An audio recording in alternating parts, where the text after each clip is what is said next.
जब मेरी बेटी बच्ची थी तो हम उसके साथ हर रात प्रार्थना करते थे। तब वह बच्ची थी तो मेरे साथ सभी क्रूसेड पर जाती थी, पर वह उस समय कुछ मुसीबतों से होकर निकली और हम प्रार्थना करते थे और कहते थे कि परमेश्वर, आपने हमें बहुत वायदे दिए हैं और आप हमारे बच्चों के साथ भी करोगे। मैंने लगभग हार मान ली थी। मेरी पत्नी सुजैन कहती थी, तुम ये बाइबल का प्रचार करते आए हो और तुम दुनिया के लोगों को परमेश्वर के वायदे के बारे में बताते आए हो। मेरी बेटी ने कहा अपनी माँ से, आपका ये प्रश्न पूछने का साहस कैसे हुआ? जब मेरी बेटी बच्ची थी तो चीज़ें बहुत मुश्किल होती गई। मेरी बेटी ने मुझसे कहा, मुझे नफ़रत है परमेश्वर से कि परमेश्वर ने आपको बुलाहट दी। मुझे बैनीहीन के तथ्य यानी वास्तविकता से ही नफ़रत है।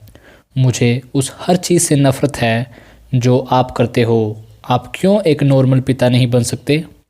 वो मेरे लिए बहुत मुश्किल था। परमेश्वर ने पास्टर क्रिस्टियानो को भेजा और परमेश्वर ने मेरी बेटी की ज़िंदगी बदल दी। जब मेरी बेटी कोलंबिया में आई थी, जो पास्टर क्रिस्टियानो के बच्चे ने और उन्होंने मेरी बेटी से बहुत प्यार किया। मेरी बेटी पास्टर क्रिस्टियानो के घर में रही। जब मेरी बेटी कोलंबिया कैलिफोर्निया वापस आई, मैंने और मेरी पत्नी ने चमत्कार देखा। मेरी बेटी उसके बाद लोगों को ये बताना चाहती थी कि मैंने यीशु को पाया, तुम कैसे पा सकते हो, और ज़रूरतमंदों की मदद करना चाहती थी, जो कि अब वो चर्च की एक पास्टर है और उसका पति भी दोनों सेवा करते हैं और रूहों को बचाना चाहते हैं और बचाते हैं।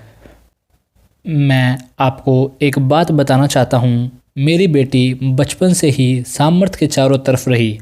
मेरी बेटी ने परमेश्वर की सामर्थ्य देखी थी जब वह बच्ची थी, पर शैतान उसे उस समय ख़त्म करने की कोशिश कर रहा था। मेरी बेटी के लगभग सभी दोस्त परमेश्वर के लिए नहीं जी रहे हैं और न जी रहे थे। मैं आपको एक बात और बताना चाहता हूँ, जब मेरी बेटी स्कूल या कॉलेज के दिनों में थी, तब वो अपने दोस्तों के साथ एक म्यूज़िक कॉन्सर्ट में गई, जहाँ पर संसारिक गीत बजते हैं और हज़ारों लोग इकट्ठा होते हैं। उस दिन लगभग 10,000 लोग वहाँ इकट्ठा हुए थे। तब वहाँ एक आदमी एक बंदूक लेकर आ गया और वहाँ भगदड़ मच गई और मेरी बेटी भागने की कोशिश कर रही थी अपने दोस्तों के साथ, पर वो गिर गई। लोग उसे कुचल सकते थे, पर परमेश्वर ने उसे बचाया।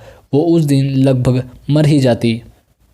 पर मैं आपको एक बात बताना चाहता हूँ कि परमेश्वर प्रार्थनाओं का उत्तर देता है। कि मैंने भी लगभग हार मान ली थी, पर परमेश्वर यीशु कभी हार नहीं मानता। मैंने पास्टर क्रिस्टियानो का धन्यवाद किया और उनसे कहा कि मेरी बेटी से प्यार करने के लिए बहुत बहुत शुक्रिया। जब पास्टर मेरे पास आए थे तो उन्होंने मेरी बेटी को किस किया। मैंने उन्हें कहा था कि मेरी बेटी से प्यार करने के लिए बहुत बहुत शुक्रिया। मैंने उन्हें कहा था, अगर कुछ भी आपके बच्चों के लिए करना होगा तो मैं तैयार हूँ। आप अपने चारों संतानों को मेरे पास भेज सकते हैं, मैं उनका ख्याल रखूँगा। एक बात याद रखना, बैनीहीन गिव अप कर सकता है पर परमेश्वर गिव अप नहीं करता। हे दोस्तों, अगले हफ्ते फिर मिलूँगा किसी man and woman of God की स्टोरी के साथ। अगर आपने चैनल सब्सक्राइब नहीं किया तो कर लीजिए। फिर मिलेंगे। अलविदा।